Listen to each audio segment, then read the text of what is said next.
أعوذ بالله من الشيطان الرجيم. بسم الله الرحمن الرحيم. قل هو الذي أنشأكم وجعل لكم السمع والأبصار والأفئدة قليلا ما تشكرون. قل هو الذي ذرأكم في الأرض وإليه تحشرون. ويقولون متى هذا الوعد إن كنتم صادقين. قل إنما العلم عند الله وإنما أنا نذير مبين. فلما رأوه زلفة سيئت وجوه الذين كفروا وقيل هذا الذي كنتم به تدعون. قل أرأيتم إن أهلكني الله ومن معي أو رحمنا فمن يجير الكافرين من عذاب أليم. قل هو الرحمن آمنا به وعليه توكلنا فستعلمون من هو في ضلال مبين. قل أرأيتم إن أصبح ماؤكم غورا فمن يأتيكم بماء معين. صدق الله العظيم. بسم الله الحمد لله الصلاة والسلام على رسول الله ما بعد. السلام عليكم ورحمة الله تعالى وبركاته. You guys supposed to be for me. I'm joking. I'm just joking. Okay guys, because it's a bit funny thing because I'm sorry, what's your name? The one who was introducing me? Yes, your name is? Omar. It's a bit strange, isn't it? So the main speaker is herbalist, but we'll be speaking about religion. That is a bit strange, Okay, guys. Today I really want to ask you a few questions, and based on your answer, we will be chatting together. Okay, so it's not just like a mono speaker, the lecturer will be just delivering lecture, but we'll be lecturing together. We have this very, very scary hadith, I would say. Rasulullah made prediction 1,400 years ago. He spoke about us, Muslims. Not Jews, not Christians, but about us. And it is classed as one of the signs of Yawm al-Qiyamah. I'm not going to talk about Dajjal or Gog Magog, but about Muslims. Rasulullah said, يَقُولُونَ مَا لَا يَفْعَلُونَ وَيَفْعَلُونَ مَا لَا يُؤْمَرُونَ. It sounds a bit poetic, but its meaning is so scary. It means those Muslims who will be just before the day of judgment, يَقُولُونَ مَا لَا يَفْعَلُونَ, they say something which they never do. Okay? But وَيَفْعَلُونَ, but they do something مَا لَا يُؤْمَرُونَ, something which they have not been ordered to do. Now, I want any of you guys to help me to understand these two statements. يَقُولُونَ مَا لَا يَفْعَلُونَ, how to understand these statements? First question. The second question is, يَفْعَلُونَ, they do, مَا لَا يُؤْمَرُونَ, something which they have not been ordered to do. Please, can you put your hand up if you understood any of these two statements?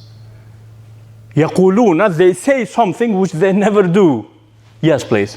So, that first part, I think maybe is to do like hypocritical hypocrites. Yes. Explain. Can you expand, please? Because this is very scary, yes. I agree. That's what Rasulullah is talking about, yes. So, for example, not praying more than, praying with people that don't pray. Yes, yes. It is hypocritical behavior in front of a people, each of us, not only the speakers, not only me, but each Muslim. Because Rasulullah is not talking about the scholars of our time, but about Muslims of our time, which means me, you, him, her, everyone. Oh, we speak about noble things, giving charity, helping the orphans, all of them glorious things, but we never do we? Isn't it that Allah says, threatened, saying, لِمَا تَقُولُونَ مَا لَا تَفْعَلُونَ? All Muslims, why you guys say something which you never do? كَبُرَ مَقْتًا عِنْدَ اللَّهِ وَعِنْدَ الَّذِينَ آمَنُوا أَن تَقُولُوا مَا لَا. It is very huge reason for the anger of God to say something which you guys never do. It is in Quran. كَبُرَ مَقْتًا. Do you know what's the meaning of maqt? We have ghadab and we have maqt, yeah? Ghadab is anger, but what's the maqt? Who knows the meaning of maqt? Maqt, it is the anger which is followed with the punishment. Understand? That is maqt.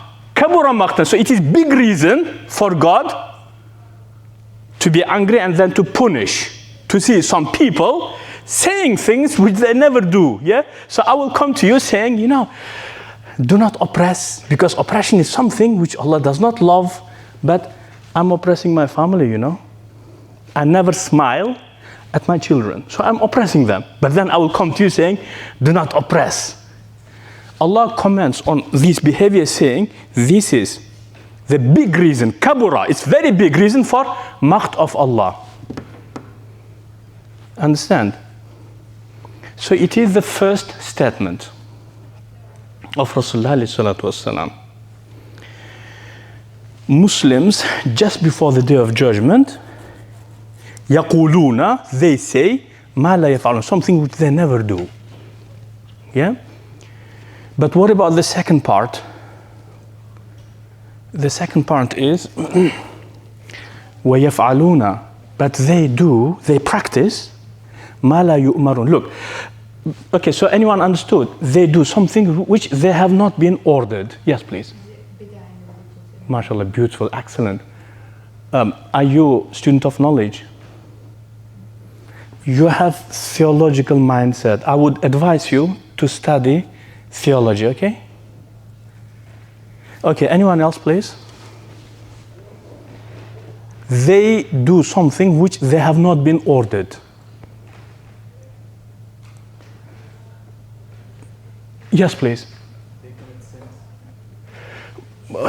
Okay.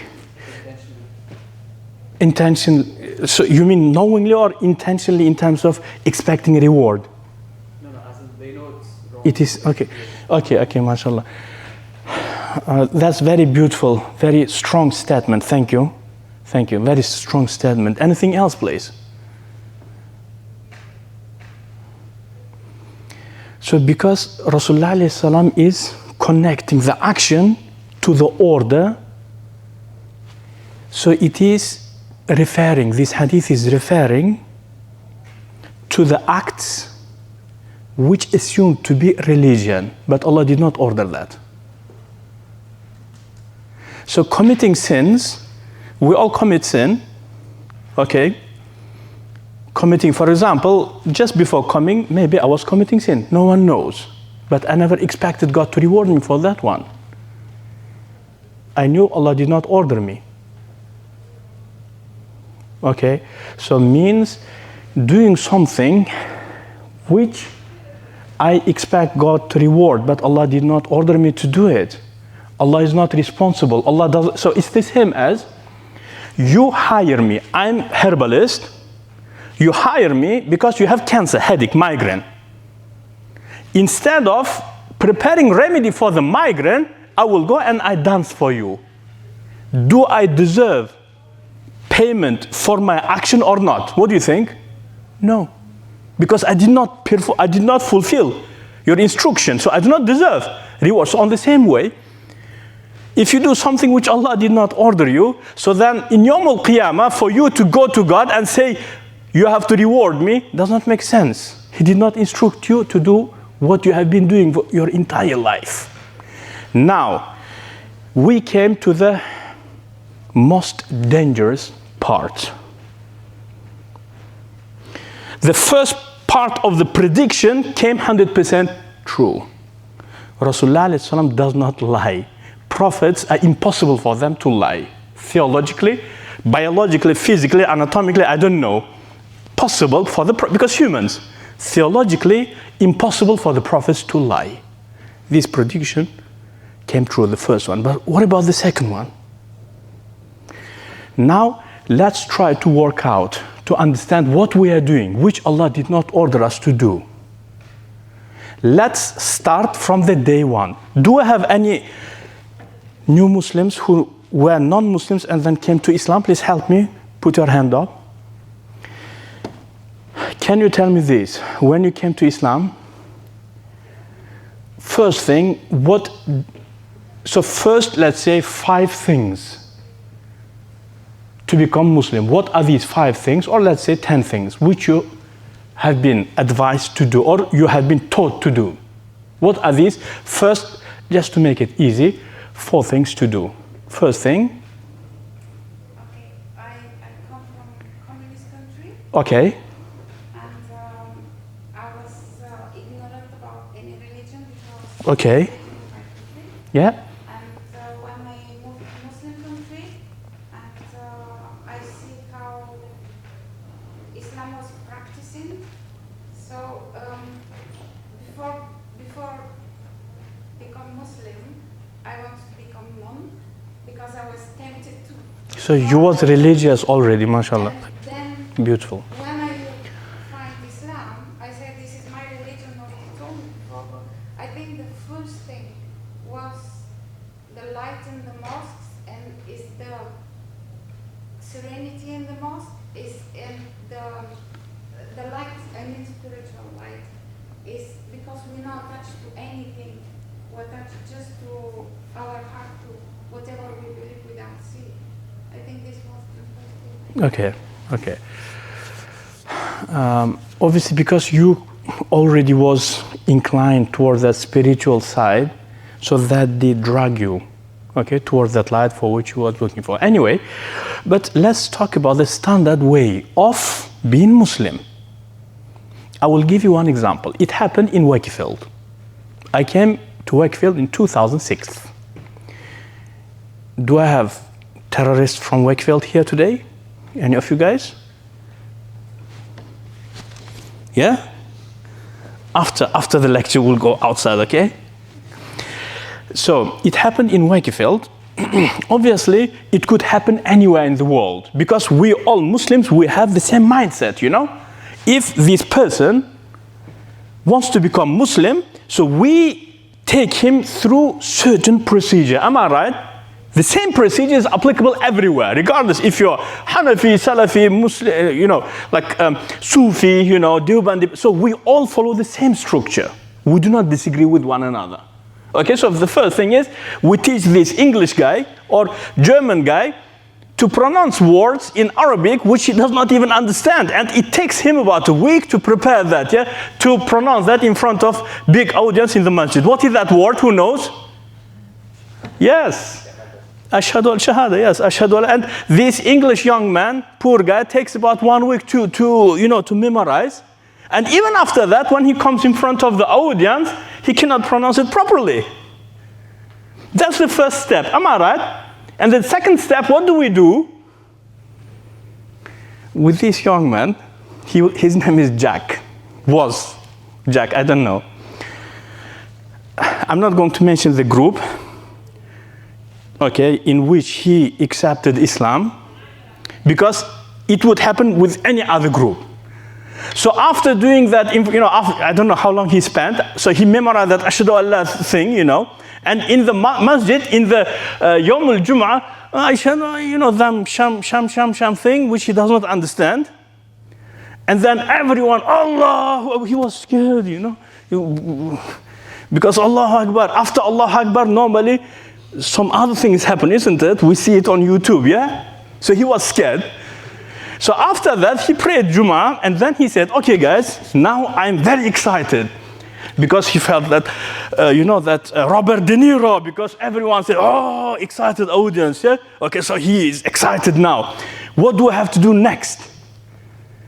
Because you are male, the next procedure to be Muslim is, we have to lay you down. We'll bring, scissor. You have to come tomorrow. Jack never came back again, If you guys find him, let him know.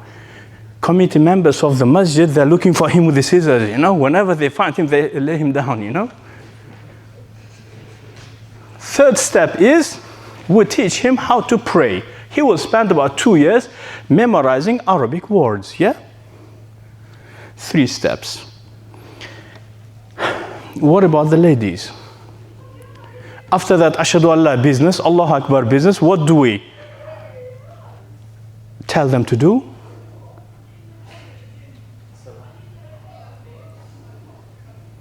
Okay. Anything else? Who said this? Yes. Scarf. That is the standard procedure. Am I right? I follow Hanafi school of thought, and that's what our Hanafi Muslims, mashayikh, and the students, that's what we normally do.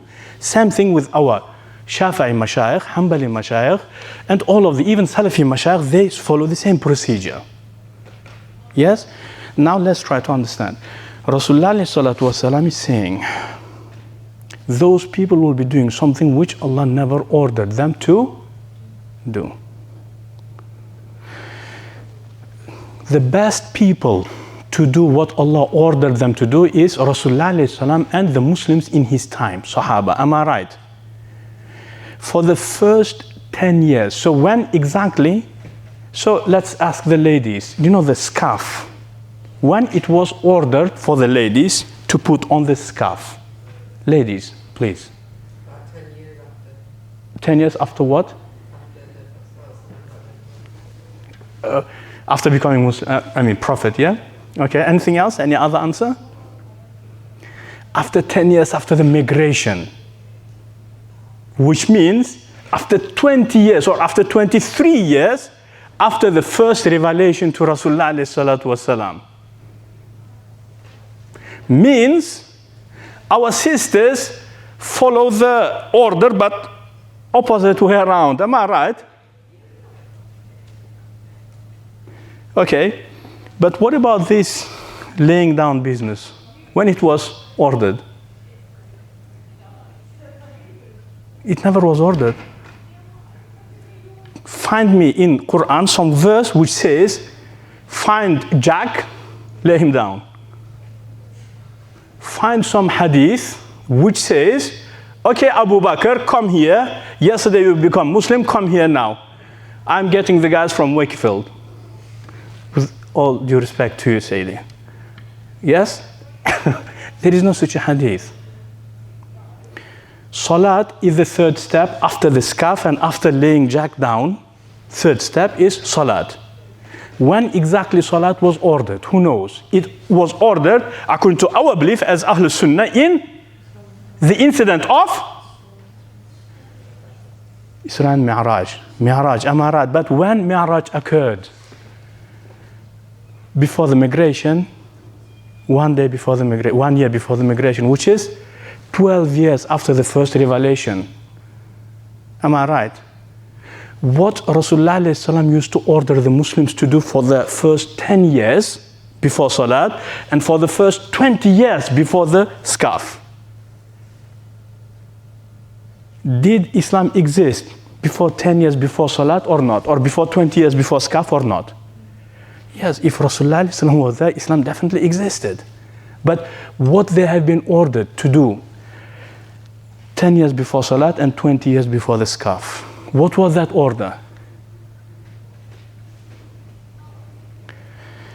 Ja'far al-Tayyar radiallahu anhu, Ja'far bin Abi Talib. If you guys remember the story of migration, do you remember? To Abyssinia. Quraysh, very plotting people, they tried to get the Muhajirin back to kill them, yes? So they have sent a lot of gold and silver as a gift to King Najashi. And there was confrontation between Muslims and representatives of Quraysh. One of them, Abdullah bin Amr bin As. Amr bin As, sorry. Yeah? Then, when he wanted to plot, Amr ibn al-As, back then he was not Muslim yet, he wanted to plot to destroy Muslims. So he said, oh Najashi, you are hosting them, but you know, they left our Islam, but they did not accept your Islam either. They fabricated something new. It's plotting because Najashi was a very religious person, very spiritual person. It's some type of offense. You guys do not show respect to your own religion, to my religion. What is that new religion? So the response of Ja'far al-Tayyar, that what Muslims have been ordered before Salat and before the Skaf. What did he say? The very first statement said, O King, we were people of Jahiliyyah. We used to disobey our parents and cut the family ties and hurt the neighbors and oppress the orphans and humiliate the women.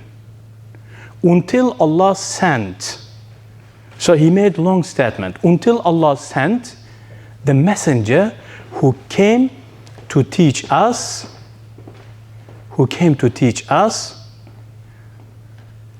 to please our parents and to keep good relationship with our family members, relatives, and to not to offend our neighbors and to not to disrespect the women.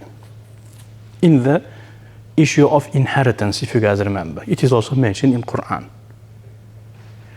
So that was the order. That was the order of God. Now, if I will take oath, most likely I will not have to have penalty. If I will say that the vast majority of the people who are here pray 5 times a day, and some of them actually pray tahajjud also. Some of them actually pray in the masjid 5 times. There are many of them, you know. But what do you think if I will say, if I take oath saying that each of them, or the vast majority of those people, they have lovely relationship with their parents and with their relatives? It will not be true, you know. I by myself saw, because I spent very long time in the field of Islamic academia, okay, over 35 years of studying and teaching. So I saw all sorts of people, you know. I saw students of knowledge, and I saw scholars who have very bad relationship with your parents, shouting and screaming at their parents, you know, father and mother, especially when they're too old. I know people, Muslims, you know, in the religious Muslims who pray, you know, with long beads, mashallah, very beautiful, like Arabian clothes or like Asian clothes, but they never spoke to their cousins for the last about 20, 30 years. Do you guys know that type of people, or don't you? Those people pray in the masajid. So it's exactly other way around. So the order which came first should be implemented first. And do not make it upside down, because you will not get the result.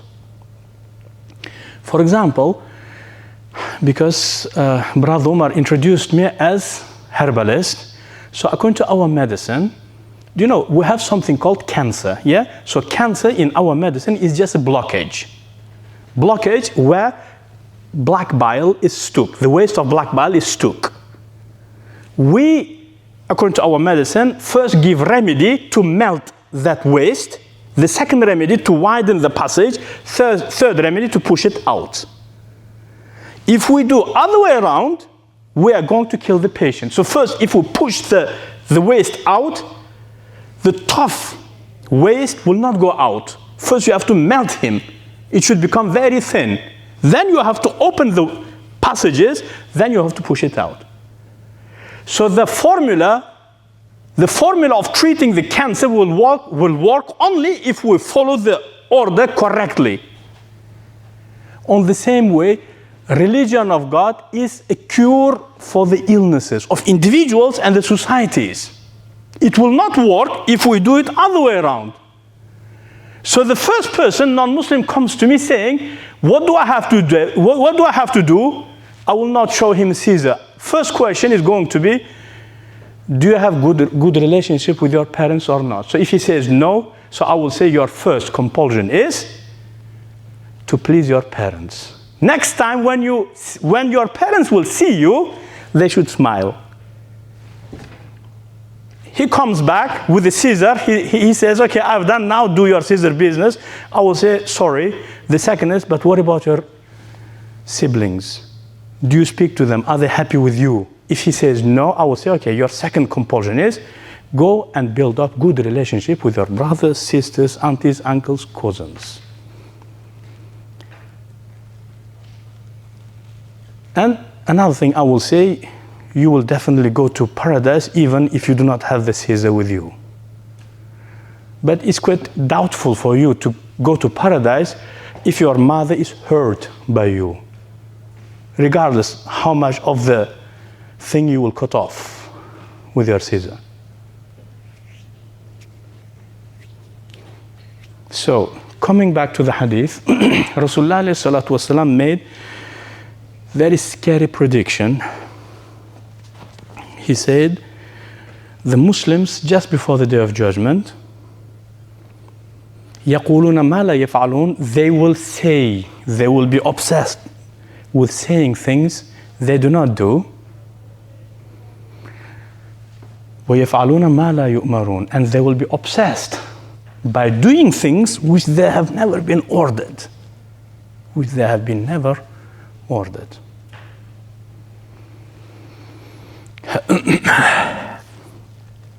Anyway, today I really wanted to make very long speech actually, going through several points, but then I said, look, these are students of knowledge, why to overload them?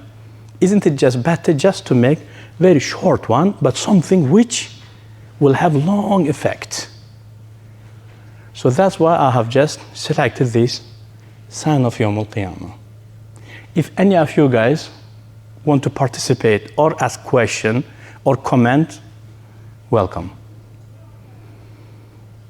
And don't forget about Jack. We are still looking for him. My scissor is here in my bag. I brought it with me. I thought maybe he's here.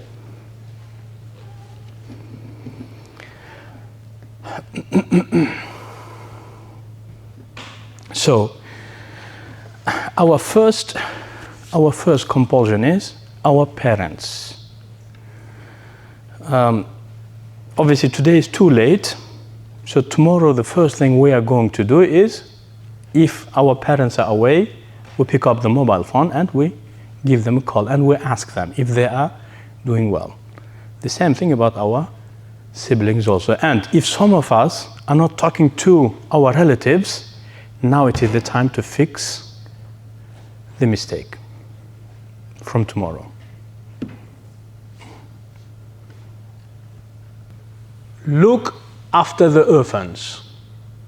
Okay? Allah mentioned this order in different ways many times in Quran. But also Allah mentions praying. Aqimu salat wa atu zakat many times, yeah? But which of these two orders came first? orphans. Looking after the orphans. Obviously, I am ashamed to admit that I started praying from the age of 10. But when exactly I started looking after the orphans? Believe me, I'm really ashamed to say practically never. Maybe just charity here for orphanage, charity there for orphanage. And back in 2015, we tried to open an orphanage in Ghana, but that project did not go through. Yeah? Means, practically speaking, I have been praying for 36 years, but I did not adopt, for example, the orphans, or I did not look after the orphans continuously. That is about me. Yeah? I believe that some of you guys have the same problem, yeah? You have been praying for over decades, but looking after the orphans, you didn't have a chance. Don't put your hand up, but answer to yourself. Some of you are like that, am I right? Like me. Now, let's ask a question. How many orphans did Rasulullah alayhi salatu wasalam adopt? How many of them? One. Who was his name? Zach. Beautiful. Then. Okay. But his father came. But thank you for the example. Beautiful. Okay. Anyone else?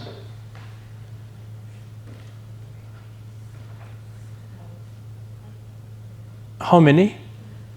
We were thinking Ali. He's one of them, definitely, yes. In total, 36 documented. Only documented ones are 36 orphans. Okay. Do you know, for example, Sayyidah Khadija, from the previous marriage, according to the authentic narrations, he had 2 sons. Rasulullah adopted both of them, yeah? Now, one thing. Most common behavior of men is when we marry a lady who has children from the previous marriage, and we do not treat those children as our own children. Am I right? You know, the description of Rasulullah alayhi salatu wasalam, tell me, who described Rasulullah alayhi salatu wasalam the best among men? Obviously, among the women, it is Ma'bad. That's the best and the most comprehensive description of Rasulullah in terms of physical description, yeah? But among the men, who was the best person, most comprehensive to describe Rasulullah alayhi salatu wasalam? You have his narrations everywhere, including in Shamal, etc. No. MashaAllah, but a strong point, MashaAllah, thank you. What's your name? Rumman, MashaAllah. No, he's one of them. Actually, he's also adopted by Rasulullah alayhi salam, yeah? Rumman is the mother of Anas ibn Malik. Anas is orphan, he was orphan. Rasulullah adopted him, yeah? Hala bint Hind. And that is the son of Khadija bint Khuwaylid radiallahu anhum ajma'een. Hassan and Hussein, whenever they say, my khal, in Arabic language, khal means maternal uncle, yeah? My khal describes my grandfather. He refers to Hala bint Ibn Hind, yeah? Okay, so you can imagine, yeah? So if Rasulullah alayhi salatu wasalam looked after the orphans on that way, so now let's try to, because Brother Rumman mentioned Zayd ibn Haritha. So let's try to look into that story. I think that is the best of example to teach us. So Zayd ibn Haritha, you know, Arabians, they were very wild people. They used to kill one another all the time. The battle used to be all the time. And it's not Muslims, it's not Islamic culture, but it is Arabian Jahili culture. Do you know the hostages of the war? You know, when you capture the people of the opposite side, they used to become slaves. It is Arabian culture. In Islam, we do not have any single proof saying that if you, for example, fight with someone, if you capture the enemy, they became your slaves. It's not in our religion, but it used to be Arabian culture. So anyway, in one of those battles, Zayd ibn Haritha was killed. Yeah, so he was taken as a hostage, and obviously he was sold as a slave in the market. Sayyidah Khadija bought him and gave him to Rasulullah as a gift. And it was when Rasulullah was about 30 years old, so about 10 years before the first revelation. Zayd ibn Haritha. Then what happened? You know, Arabians, obviously, do I have Pakistani people here? Pakistanis will understand me perfectly. If you humiliate the son of Pakistani person will get angry because it is his honor. You are humiliating his son and he's still alive. How come? What you are doing? So he will feel offended. Do you understand? Arabians have the same thing till today. Okay, so for example, if some Arabian boy will be humiliated, so he will bring humility to the entire family. Arabians cannot let that happen. So the father and uncle, paternal uncle of Zayd ibn Haritha, they learned that their son is still alive because they expected him to be dead, and he became slave. That is misery for them, you know. They collected a lot of money. They came to Mecca looking for their son, Zayd ibn Haritha. Okay, so when they came to Mecca, they described, okay, we came to look for our boy. His description is such and such. They said, okay, yeah, that is Abu al-Qasim. We saw him in his house. It's his ghulam, his slave. Ghulam means slave, yeah? They came to Rasulullah, Abu al-Qasim, alayhi salatu wasalam, and they said, okay, Ya Abu al-Qasim, we have been told that you are a very noble person. You are very respected in your tribe. So we hope that you are not going to refuse our request. And we came from very far. And we brought a lot of gold also. He said, okay, yeah, go ahead. What is that? He said, oh, you know, actually this Zayd ibn al-Haritha, so I'm the Haritha, and Zayd, my son. We came to you to free him. We want to buy him. Because for Arabian person, oh, you know, that guy, his son is slave. He better dies than this thing will be told about him. So he said, we will pay you as much as money you want. We brought already. If it's not enough, we will go back and bring even more. You know, they are not talking to just random Qurayshi guy. It is Abu al-Qasim alayhi salatu wassalam.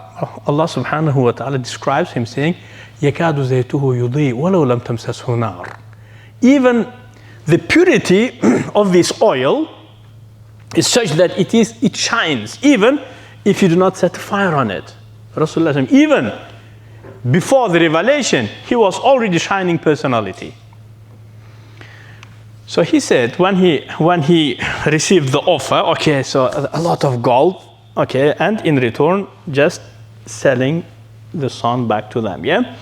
Well, he said, okay, I'm going to make you counter offer. If you guys accept, that's it. They said, okay, go ahead, what's that? Rasulullah said, okay, now I will call Zayd, and I will give him two choices. Either he will choose you guys, then I will not take any money. It's his choice. You just take him, you just go away with him. Or he chooses me, I will not let him go with anyone, even if you pay me the money, the entire Abu Qubays gold, like equal gold. They were shocked. They said, your offer is much better. Yes, call him.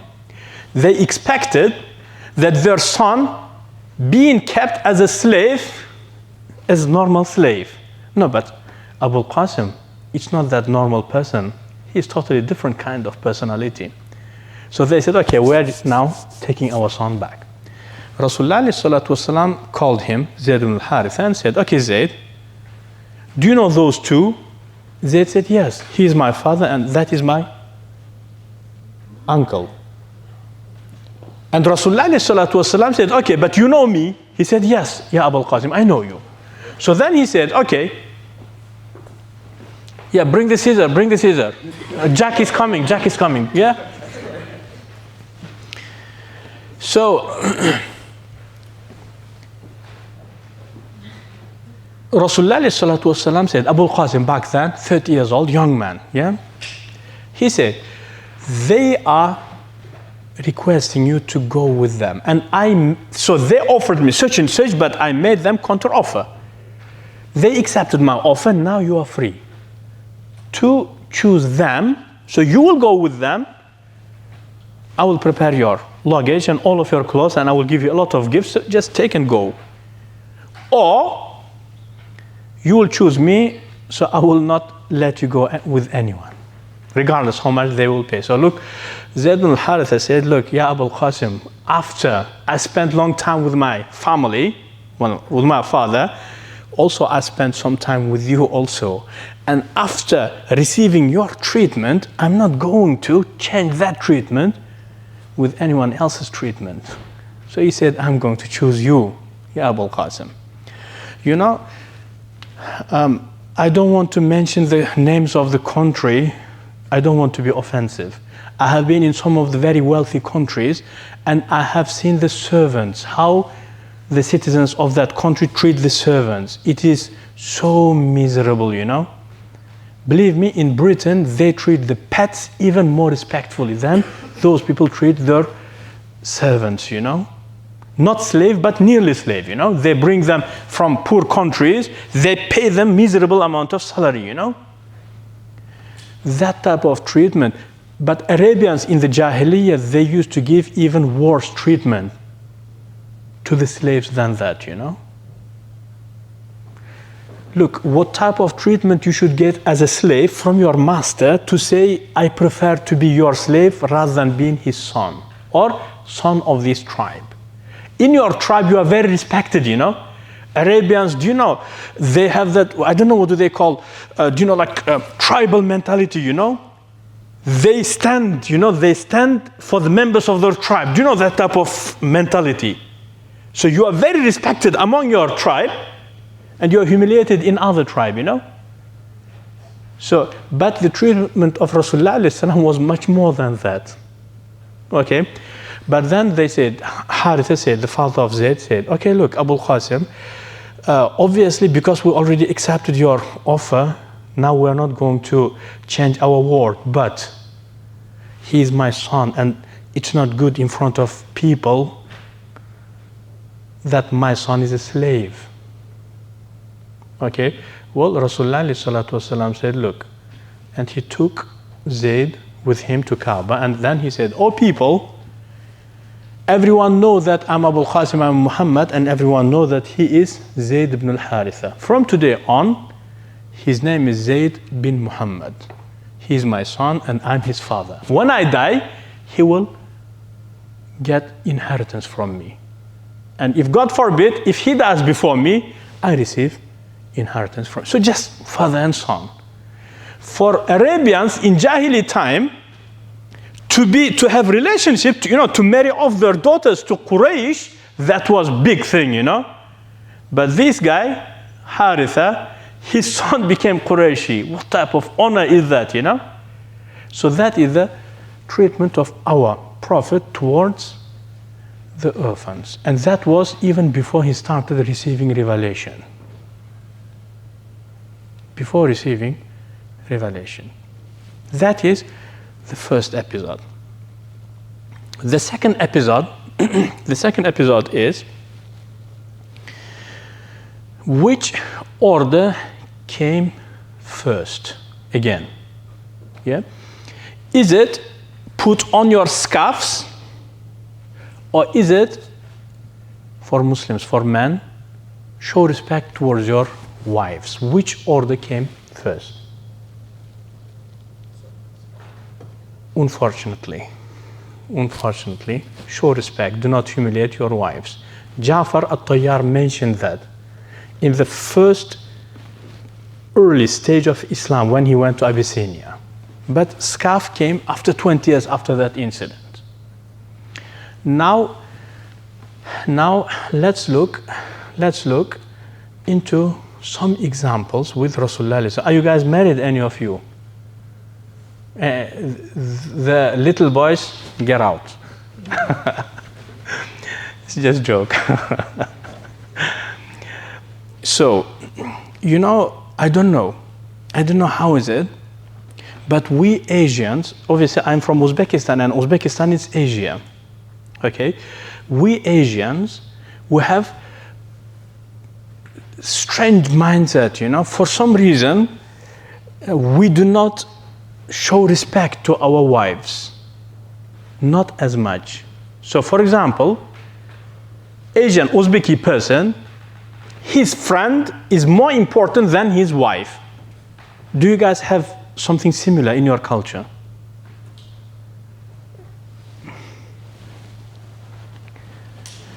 You know, there was this incident. I'm not going to mention the culture of this person.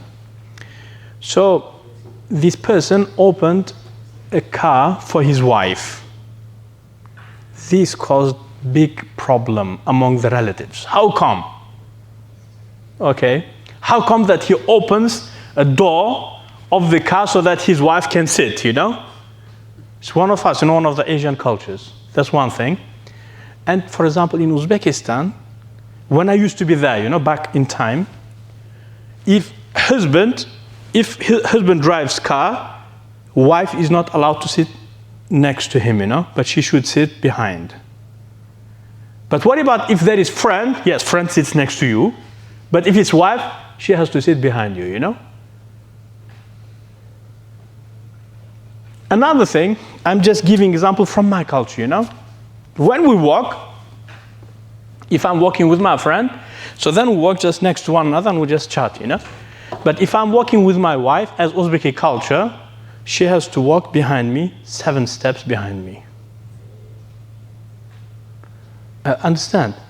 Maybe we can do some type of saying, yeah, because it's like jungle, there could be some wolf hiding, so because you are brave, you know. And we know that it's not true, you know. That's not the reason. The reason is we don't respect our wives, you know. We do not respect our wives. But now let's look into our religion. Religion in which showing respect to your wives came 20 years before the issue of scarf. Order of scarf. So Rasulullah sallallahu alaihi wasallam, after several years after the death of Sayyidah Khadija, okay, Rasulullah sallallahu alaihi wasallam used to send some gifts to the friends of Sayyidah Khadija and used to praise her all the time. Sayyidah Aisha once asked, saying, why are you sending these gifts to the friends of your deceased wife? She's gone and finished, everything is over.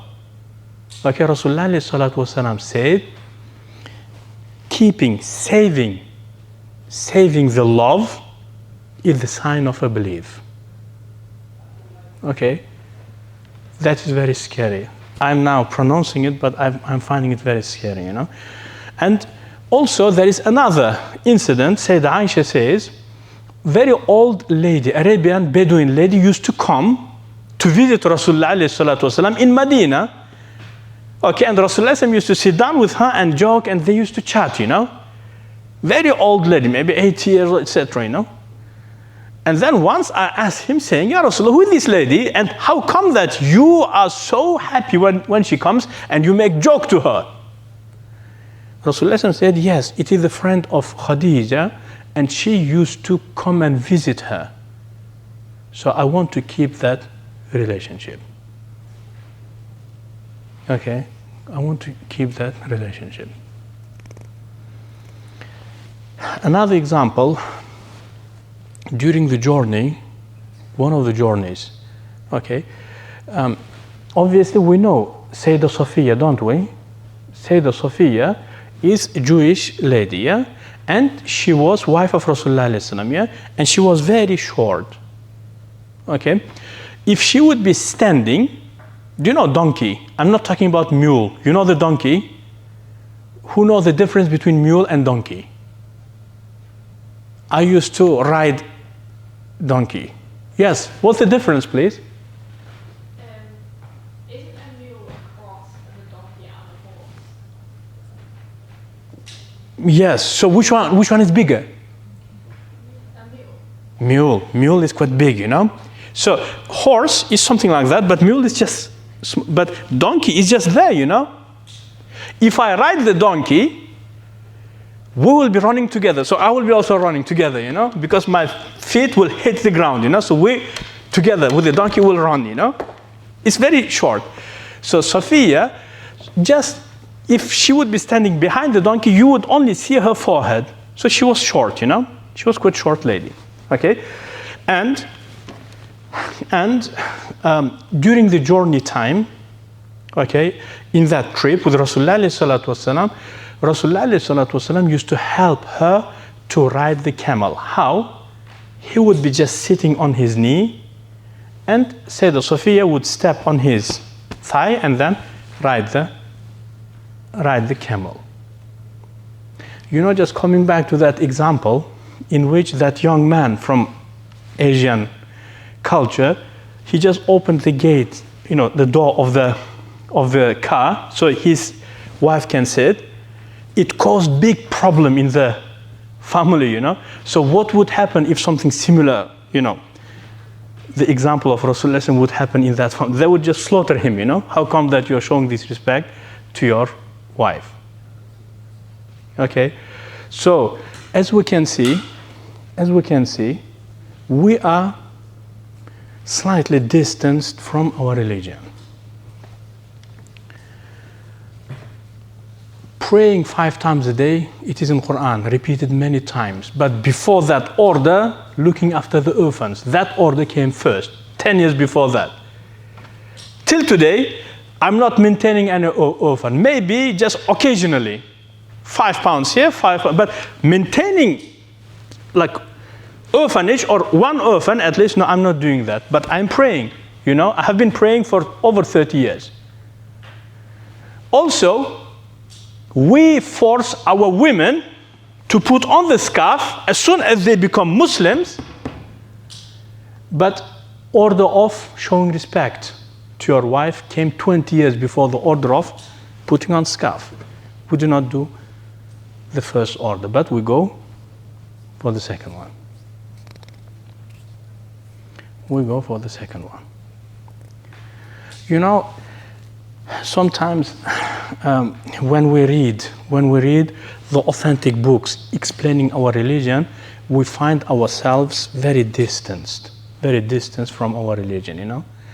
And all I can say is, I hope that, mashallah, you guys are still young, okay, and you guys are still very excited because you came to the lecture, means you are excited to learn about our religion.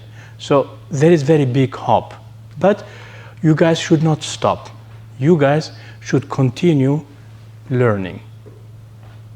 And the orders which came first, we have to perform them first. And the orders which came later should be classed as secondary orders. And it should not override the earlier orders. The earlier orders. So anyway, just coming back and repeating, Islam, the main fundamentals of our religion is, first of all, do not commit shirk. And the second is, exactly as God said, show respect towards your parents. وَقَضَى رَبُّكَ أَلَّا تَعْبُدُوا إِلَّا إِيَّاهُ. And what is next? وَبِالْوَالِدَيْنِ إِحْسَانًا. And after that, وَبِذِي الْقُرْبَى وَالْيَتَامَى وَالْمَسَاكِينِ وَابْنِ السَّبِيلِ. First is, don't commit shirk. And the second is, بِالْوَالِدَيْنِ إِحْسَانًا. So please your parents.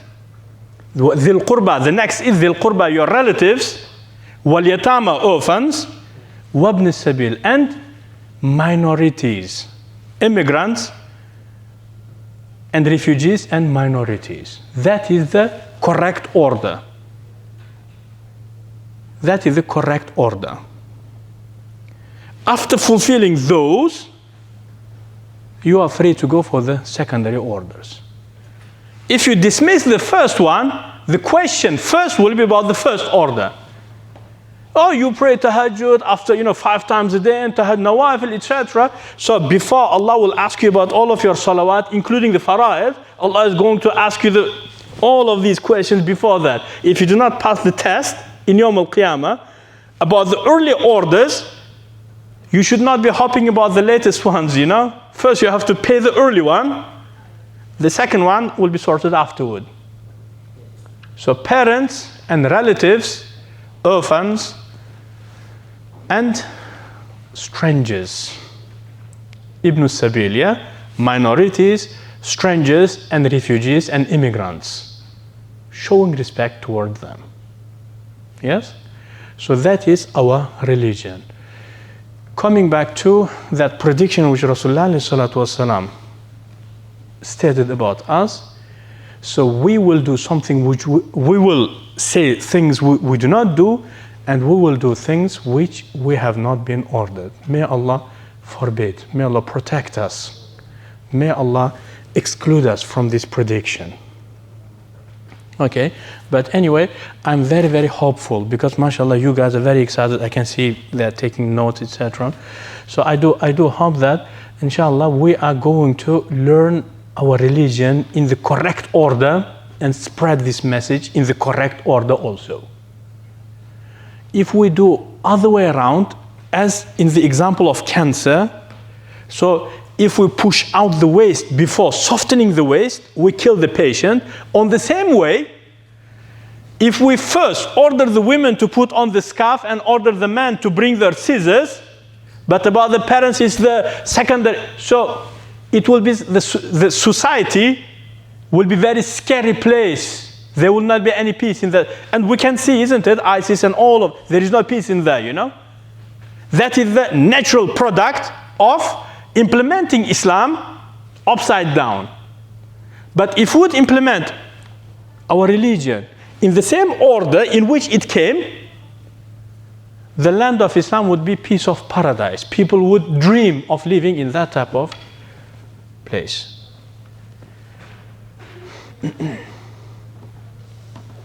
Okay, anyway, I do hope that inshallah, because I can see that everyone is excited, I hope that inshallah we will start learning about our religion and we pass on the message inshallah.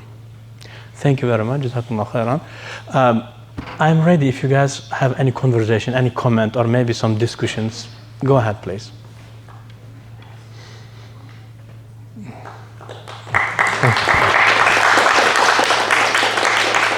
Yes, Sidi. Is it possible that people put more emphasis on praying salah than the other stuff that you mentioned, obviously like respect for parents, because that's going to be one of the first questions in the grave? Yes, definitely. We do have quite a lot of ahadith, but you have to put the ahadith in the correct context. For example, in one of the ahadith, someone comes to Rasulullah and saying, Ya Rasulullah, what is the most important thing in religion? Rasulullah says, praying 5 times a day on its right time. So in this hadith, Rasulullah does not mention about parents, orphans, you understand? But we have to look into the context. Most likely the Sahabi who came asking, he was a noble person. Looked after his parents, his relatives were happy with him. In his house he had about 2-3 orphans, and Rasulullah was aware of that. He said, for you, because you're already a noble person, now do this. Okay, so we have to understand the ahadith on its right context. But if we take it out of the context, then we start making mistakes, errors, you know. Yeah, so that's very important. Yeah, just we have to go back to the biography of Rasulullah to see in which order Islam, the orders of Islam came to Rasulullah. For 10 years, Islam existed with no salat. For 12 years, Islam existed with no zakat and siyam. And for about 16 years, Islam existed with no hajj. For 20 years, Islam existed with no scarf. But there was not any single day in which Islam existed without showing respect to your parents, without pleasing your parents. Islam did not exist for one day without having good relationship with your relatives. Islam did not exist even for one day without looking after the orphans and weak people and not humiliating the women. Islam did not exist even one day without those things. So first, these are the orders. Secondary orders came after 10, 20 years. And that is the correct way we have to follow. Any other comment, please? Yes. I have a question about, you know, how you were talking about hypocrisy. For example, let's say someone donated to charity, whatever amount, but they did it with an intention, as harsh as it sounds, they did it with an intention saying, I don't want to go to hell, so I'm going to donate. Beautiful. Is rather than with the intention, I want to help these people who are suffering, is that still like a noble action? Or is it I do. You know, sister, mashallah, that is just excellent question.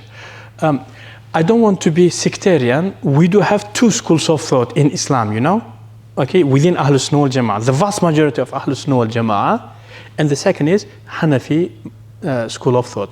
According to the vast majority of Ahlul Sunnah, hypocrite cannot have iman. But we Hanafis believe, no, hypocrites do have iman also sometimes. But we say hypocrites can pray, but they will pray as lazy.